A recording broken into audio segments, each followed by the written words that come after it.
So, dear student, next topic is structure and function of ecosystem. तो अगर हम chapter 13 की बात करें तो हमने इकोसिस्टम से रिलेटेड वेरियस जो टर्म है, जैसे एबायोटिक, बायोटिक कंपोनेंट क्या होते हैं, ये सब हमने चैप्टर नंबर 13 में भी है और हमने पहले भी पढ़ा है कि ecosystem is made up of two component, biotic and abiotic. तो एबायोटिक और बायोटिक, बायोटिक में लिविंग ऑर्गेनिज्म, लिविंग थिंग्स आती हैं, और एबायोटिक में नॉन लिविंग, जिसमें हमारा जो है एक्सटर्नल इन्वायरमेंट या एटमॉस्फेयर की हम बात करते हैं. We studied how the individual biotic and abiotic factor affected to each other, और हमने ये भी पढ़ रखा कि किस तरीके से एबायोटिक और बायोटिक दोनों फैक्टर एक दूसरे के ऊपर डिपेंडेंट होते हैं. Let us look at these component in more integrated manner and see how the flow of energy takes place within these component of the ecosystem. तो अभी हम लोग इसको इस तरीके से देखते हैं कि ये जो किस तरीके से इंटीग्रेटेड मैनर में जो बायोटिक और एबायोटिक कंपोनेंट एक दूसरे पे डिपेंडेंट है और एनर्जी फ्लो पूरे इकोसिस्टम में किस तरीके से हो रहा है. तो अगर हम बात करें इंटरेक्शन, जो नेक्स्ट लाइन है, interaction of biotic and abiotic component result in the physical structure that is characteristic of each type of ecosystem. तो अगर जो इंटरेक्शन है चाहे बायोटिक और एबायोटिक में, वही वो रिजल्ट है किसका, एक फिजिकल स्ट्रक्चर का. Identification, enumeration of plant animal species of ecosystem of an ecosystem give its species composition.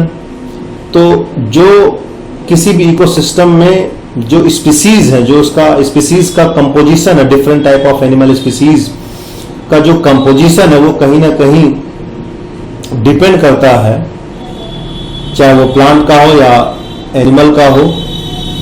ठीक है, वो कहीं ना कहीं फिजिकल जो स्ट्रक्चर है इकोसिस्टम का, वो इसको जो है उस पर ये डिपेंड करता है. Vertical distribution of different species,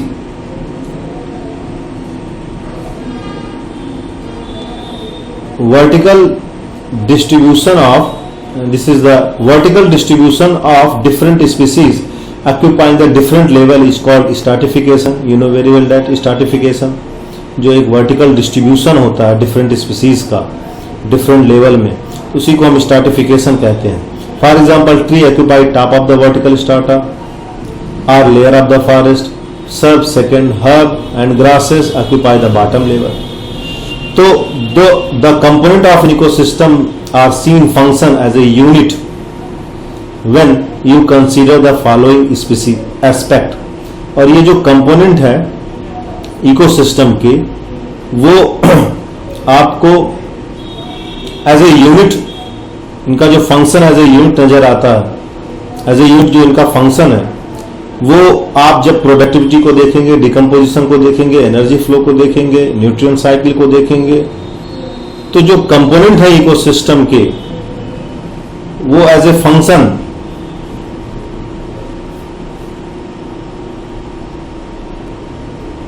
component of ecosystem are seen to function as a unit when consider the productivity, decomposition, energy flow and nutrient cycle. तो यहाँ तक ये जो टॉपिक है ये हम लोग इसमें डिस्कस कर रहे हैं कि किस तरीके से जो स्ट्रक्चरल पार्ट है, जो फंक्शनल पार्ट है किसी भी इकोसिस्टम का, उसको लेकर के हमारा डिस्कशन है.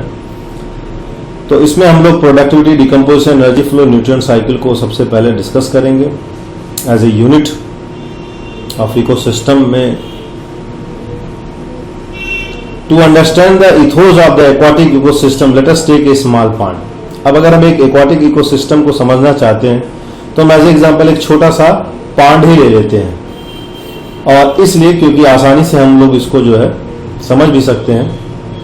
This is a Fairlie self sustainable unit and rather simple example that explain even complex interaction that exist in aquatic ecosystem. तो ये एक तरीके से सेल्फ सस्टेनेबल यूनिट है, rather a simple example that explain even complex interaction. ये एक self sustainable system जो कि एक एग्जाम्पल को हम एज एग्जाम्पल कंसिडर कर सकते हैं किसी इकोसिस्टम के लिए, और ये काफी कॉम्प्लेक्स जो इंटरेक्शन होता है उसको भी डिफाइन कर सकते हैं इसके थ्रू हम। ए pond is a shallow water body in which all the above mention 4 basic component of ecosystem well exist. एक पॉन्ड जो है, एक वाटर बॉडीज जो कि हम लोग जिसको हम मेंशन कर रहे हैं, उसमें चारों ये जो बेसिक कंपोनेंट है इकोसिस्टम के, productivity, decomposition, energy flow, nutrient cycle, ये पूरी तरीके से फॉलो होता है। जैसे the abiotic component is water with all dissolved inorganic and organic substance, rich soil deposit at the bottom of the pond. The solar inputs, cycle temperature, day length, other climatic condition regulate the rate of function of entire pond. And the autotrophic component include the phytoplankton, some algae and the floating submerged marginal plant found at the edge. The consumer represented by the zooplankton, free swimming and bottom and dwelling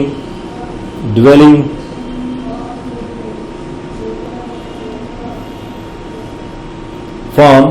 The decomposer are the fungi, bacteria, flagellates, especially abundant in the bottom of the pond. This system performs all the function of the ecosystem of the biosphere as a whole. The conversion of inorganic into organic material with the help of radiant energy of the sun by the autotrophs, consumption of the autotrophs by heterotrophs, decomposition, mineralization of the dead matter to release them back,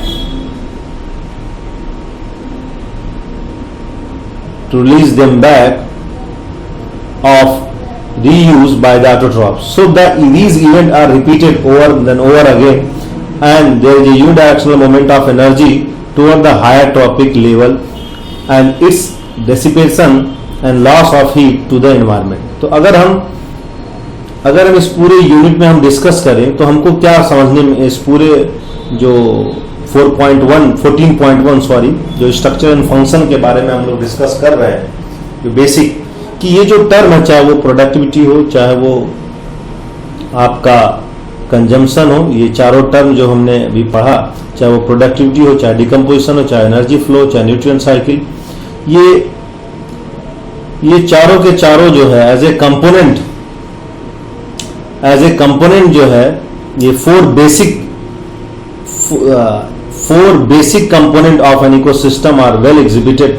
एक छोटा सा ecosystem pond अगर हम लेते हैं, चारों चीजें होती है, जिसमें प्रोडक्टिविटी के लिए आपको पता ही है कि कैसे प्रोडक्टिविटी के लिए ऑटोट्रॉप रिस्पॉन्सिबल है। उसके बाद डिकम्पोजिशन के लिए जो इनऑर्गेनिक मटेरियल को, ये जब आप लास्ट लाइन पढ़ेंगे इस पूरे को, conversion of inorganic into organic material with the help of radiant energy of sun by autotrophs. इसमें ऑटोट्रॉप्स पार्टिसिपेट करते हैं, जो मैंने अभी पढ़ा आपको यहाँ पे मैंने बताया, phytoplankton, algae, floating submerge marginal plant, ये सारे इनऑर्गेनिक मटेरियल को यूज करेंगे और ऑर्गेनिक मटेरियल में बदलेंगे। ऑटोट्रॉप्स, कंजम्पशन इन ऑटोट्रॉप्स का होगा बाय हेटेरोट्रॉप्स, इसको हेटेरोट्रॉप्स खाएंगे। Decomposition and mineralization of dead matter release them back by reuse the autotrophs. तो ये पूरी साइकिल जो इवेंट है, ये पूरी तरीके से ये चलता रहता है, प्रोडक्टिविटी, डिकम्पोजिशन, न्यूट्रिएंट साइकिल, ये मिनरलाइजेशन, ठीक है। तो ये एक यूनिडायरेक्शनल मोमेंट ऑफ एनर्जी होता है towards higher trophic level, and this dissipation and loss as heat to the environment. और इसमें एनर्जी लॉस भी होती है हीट के फॉर्म में एटमॉस्फेयर में। तो सन से आने वाली एनर्जी को एब्जॉर्ब भी किया जाता है to convert inorganic material to organic material. तो ये इस पर्टिकुलर पार्ट में जो है जिसकी हम बात कर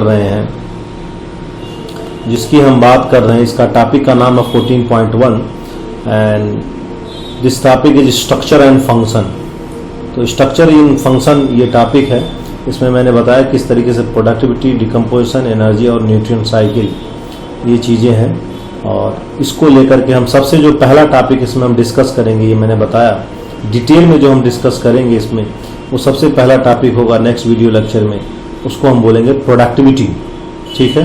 तो प्रोडक्टिविटी को लेकर के हम डिस्कस करेंगे, एक इकोसिस्टम की प्रोडक्टिविटी, हमने यहाँ एग्जांपल लिया था पॉन्ड को लेकर के, इसको लेकर हम डिस्कस करेंगे। आई होप आपको ये समझ में आएगा। आप दोबारा एनसीईआरटी को 2 बार 3 बार इसको कम से कम एटलीस्ट 2 to 3 टाइम्स हर एक टॉपिक को आप रिवाइज करेंगे तो आपको क्लियर हो जाएगा। Okay student.